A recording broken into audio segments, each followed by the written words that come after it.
and welcome to Tech It or Leave It, finding your true passion in tech one episode at a time. Yes, I changed the tagline a little bit. Before it was one podcast. Now we're going episode because for this episode, this is going to be both uploaded as a video format and an audio format in Anchor and YouTube. So if it's your first time to ever listen or see me in video format, make sure to subscribe in our YouTube channel under Francis Marie Teves and go through our podcast at anchor.com. You can find it anywhere you listen podcasts to at Tech It or Leave It. You can also find us on social media sites such as Instagram and Facebook. So for this episode, I'm going to try to make a sequel to our hashtag Real Talk, which is all about the timeline of our video games history. So I decided to create this video primarily because during this quarantine, I had a great amount of time spent into playing video games. And last year during my trip to the US for Google I/O, I was able to visit the Computer History Museum, which is pretty cool. Most of the time I don't understand history of it, so I just read it. It's this huge museum that has one of the earliest computers from Abaca to the different computing and calculating rulers some sort. So I'm just gonna link everything down below so that if you want to do further reading, you can check it out. So I'm just gonna share to you some photos that I took. Most of them are selfies, so what can I do? So what's pretty exciting to me is that I saw these awesome equipment from the different ages in our technology. And even though I'm not that huge big fan of tech, that I wouldn't know, when I see that one, I wouldn't know if it's an ENIAC, if it's what else? I forgot my IT fundamentals. But yeah, I think it was a super amazing experience. I'm happy that I have photos to remember it by. And one thing that really hit my brain when I was in quarantine and looking back at my throwback photos is how computer games have changed over time. So personally, the first ever encounter I had with computer games was through computer arcades. Quantum, Wolf, Bibo, you name it. I was really in with the Simpsons fighting game. Or I wouldn't deny that I was a fan of the dance computer games there. So I spent a lot of time in the arcade back home. And needless to say, that was one of the most important steps in the computer games history. So just checking out this awesome read from, let me check my notes, gamedesigning.org. The first video game was actually invented in the 1950s, invented by Sir William Higginbotham. So I wouldn't go through with the details, but the first games were the arcade games, and then followed were the CDs. We have the Pac-Man as well. And then onto the consoles. Pretty recent one, we have the PS5, but before that, we have the Xbox, the PS4. I, for one, enjoy the PS4 because of Let's Dance. Oh, joke. Just Dance. See? Even my reference is wrong. So honestly, I'm not a gamer. So if you're wondering, why am I putting this content in a podcast? Well, basically, I'm telling you that, especially now during the pandemic, no one is going to the arcades. And I was going through my old files and my old apps in my laptop. Right now, I'm using my very old laptop. And I have discovered some games that I have installed. So I looked at it, I played a couple of hours, I wasted my time on it, and then I checked it out if there was a latest version on it. And sadly, most of those games were discontinued. like Bookworm Adventures. Yeah, I'm not kidding. I still play it. I think I'm in book 4.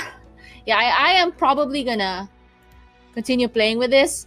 But most of the time, the PC games that we have now are either discontinued or they didn't release another version of it because the games that are in right now are mobile that you can find in the Play Store. I'm talking to you, Candy Crush. Or the most controversial one, the Flappy Bird, that earned a lot of money but was removed from the Play Store. And recently, I discovered this community. I'm not sure if this is the right term. Please don't hate me, gamers. I discovered Steam. So I was playing. Oh no, my laptop froze. But I was playing Don't Starve Together and I had a lot of fun with it. I'm sharing this because we, as consumers and as gamers, we were like looking into arcade gaming before. Then in comes like house gaming that has like different consoles, different games in your personal computers, and then going into like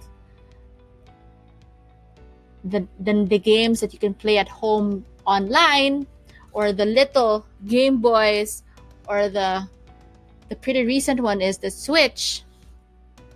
And then right now, the modern age, sorry about that, the modern age of gaming like opens us into different kinds of experiences. We are now moving towards mobile and VR, so virtual reality.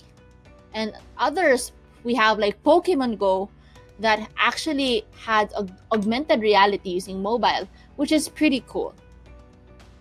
So I think I spent a lot of time already like sharing to you what you could have Googled if you're this interested with the topic. The reason why this hashtag real talk, it's because of one lesson after it. That is, technology is continuously changing.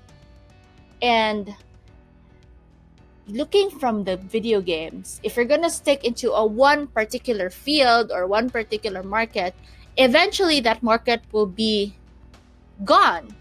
Like everyone is moving mobile, everyone is moving online. And if you're not going towards the trend, probably your games wouldn't be successful as well. So one of my favorite game creators is PopCap Games. Right now, their latest game is Plants vs. Zombies, which I'm so happy that they made it through mobile. Originally, Plants vs. Zombies was this computer game, which is very simple. The goal is to don't let the zombies eat your brains. And it became like a worldwide sensation. Everyone was getting hooked. And then when it eventually became mobile, they released a Plants vs. Zombies 2 version in the Play Store.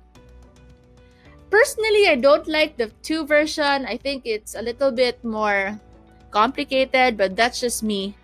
But then again, earlier, like a couple of years ago, they released the Plants vs. Zombies 1 version on the Play Store, which means they understand that there is a need to let their app be downloaded online or through mobile. I wouldn't go into details about like if it's a paid game or if it's a free game because it differs according to user. I had my fair share of games that I paid using in the Play Store. I'm talking to you, Coin Master. I spent like a couple of pesos buying for free spins or using it for Clash Royale, buying the skin. Like it's a different market, but it actually works. What I'm going to leave during this very quick podcast is follow the trend, but make sure to go back to where you came from. Right now, there's a lot of people who are streaming the games online. They can play with their friends, like even have a career in streaming, like using Twitch. doing Facebook pages that they can earn stars when they're playing. And I think it's an amazing change.